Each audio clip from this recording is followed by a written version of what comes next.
Yes, again, alright mga minamahal, Alicia ninyo, nagbabalik muli para sa ating panibagong video. So,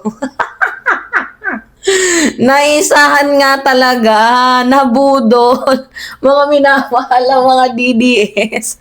Sorry kayo, antay ulit kayo ng another 1 year para mapa-impeach ulit si PBBM. Sabi ni Amy, isa na namang drama series na mukhang tatagal ng 1 taon. Kilala naman natin kung sino nag-file at anong background. Kaya baka drama series lang ito. Ito kasi yon, 'di ba? Merong nag-file ng first impeachment complaint laban kay President Bongbong Marcos. So, ang nag-file niyan mga minamahal ng complaint ay itong si Attorney Andre De Jesus. Siya yung nag-submit ng complaint dito nga po sa House Secretary General na si Sheloy Agarafil.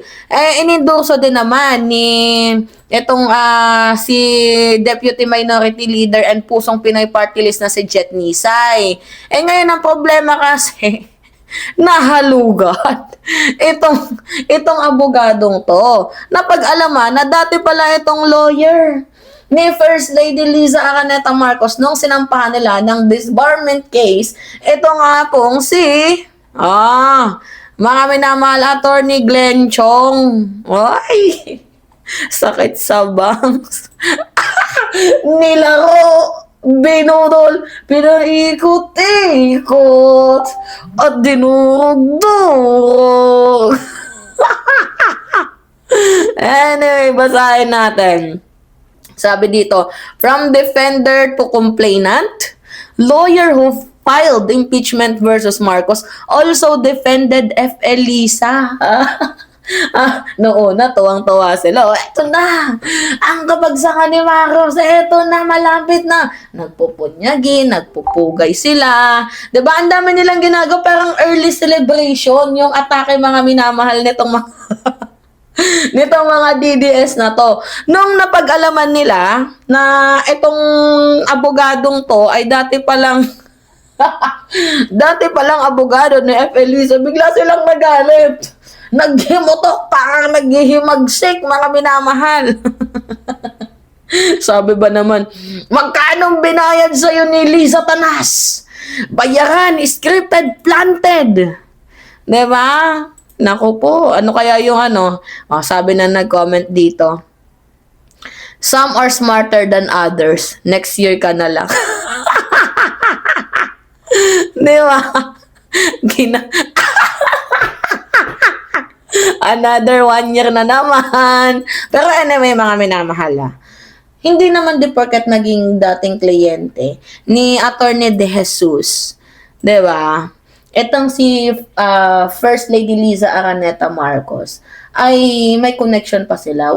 Walang makakapagsabi na guilty doon si Attorney De Jesus. Diba, sandali lang, huwag kayong masyadong double standard. Diba, kala ko kakampi nyo to, ba't ngayon parang sinusukan ninyo? Diba, tapos sasabihin ninyo na binayaran daw, ba't tinanggap yung reklamo? Bakit hindi muna nagtanong itong mga DDS na to? Bakit hindi kayo nagduda nung una? Yan yung nakakapagtaka, ba't ngayon lang kayo kumikilos? Diba? Mga minamahal, ibig sabihin, tawag dito, kapag ang proseso pabor sa inyo, ibig sabihin yun, okay, pero pag hindi pabor sa inyo yung proseso, peke, ganun ba? Kung meron namang ebidensya yung impeachment complaint, kung meron namang legal basis, meron namang substance, then why not, diba? Kaso nga lang yung impeachment complaint nila, mga minamahal, nasa na ba? Eto yung impeachment complaint nila, nakakatawa nga lang. Kasi, yung grounds doon, tingnan nyo, over alleged graft corruption, culpable violation, and betrayal of public trust. Naku po. Tapos yung pagkidnap daw kay former President Duterte without a valid Philippine warrant. Halata naman madidismiss, mga minamahal, at namang mababasura. Diba? Kaya, delay na naman, galit sila. Syempre, alam naman natin mababasura yan. Kinagalitan nila itong abogadong to. fake news ka, binayaran ka, 'di ba? Binodol mo kami, 'di ba? Pero ito yung tanong ko sa inyo mga minamahal. Bakit ginamit ng ilang grupo, 'di ba, ang impeachment bilang propaganda? Kung bayaran itong si Atty. Desos, bakit hindi nyo na lang panindigan ng pagiging consistent? Total, sabi nyo, bangag si PBBM. Yan naman yung final eh. Ano yung masama dyan? Diba, bakit puro emosyon yung pinapairal ninyo at hindi yung proseso? Diba? Diyos mio, kung meron namang valid na ebidensya para sa impeachment complaint kay PBBM, di, pasa nila. Diba? Yun nga lang. Medyo tagilid sila. Kaya medyo galit na galit itong si Manang Amy. Isa na namang drama series, mukhang tatagal ng 1 taon. Kilala naman sino nag-file at anong background, kaya baka drama series lang ito. Kaya pala sinabi nito na hindi ako nagtatrabaho kay Sara Duterte. Kahit alam naman natin yung Pusong Pinoy Party List is laging nakaganon. Baka nga hindi ka nagtatrabaho kay Sara, baka sa admin ka. So, naisan sila, no? Mga minamahal. Pero anyway, gusto kong ulitin sa inyo na hindi naman sapat na legal basis na porket dating kliyente, 'di ba? Itong dating kliyente ni De Jesus, itong si F. Elisa, wala nang substantial yung i-final nilang impeachment. 'Di ba? Yun din naman yung sinisigaw ninyo, bangag, betrayal of public trust, kinidnap itong si Digong. Anong masama dun? 'Di ba? Depende na lang yan kung paano niya harapin niya. Kung palpak yan, magagalit talaga yung mga DDS. Sasabihin, bayaran, ganyan. Anyway, ito sa demokrasya, ito lang yung pinakamalinaw na paalala. Hindi sapat talaga ang ingay, hindi sapat ang galit, hindi sapat ang kulay sa politika. Ang mahalaga dito, merong ebidensya. Ba't di nyo bigyan ng chance?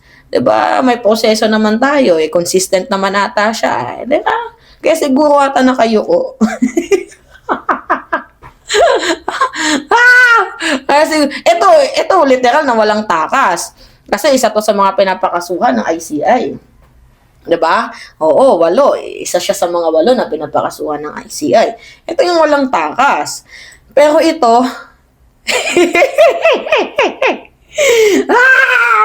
wala naman talaga kasing sapat na ebidensya sa madaling sabi, mga minamahal. Kaya kahit sino man yung mag-file ng impeachment complaint laban kay President Bongbong Marcos, mababasuka yan, Diyos mio.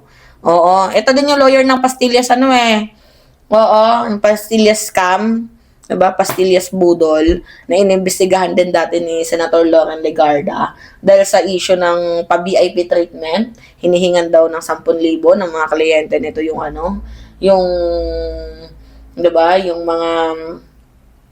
mga Chinese man, 'di ba, nilalagay daw sa pastillas tapos bigay na doon. Anyway, nakakatawa mag-isipin pero mukhang naisahan. Nautakan kayo, 'di ba? Sakit na, nautakan sila.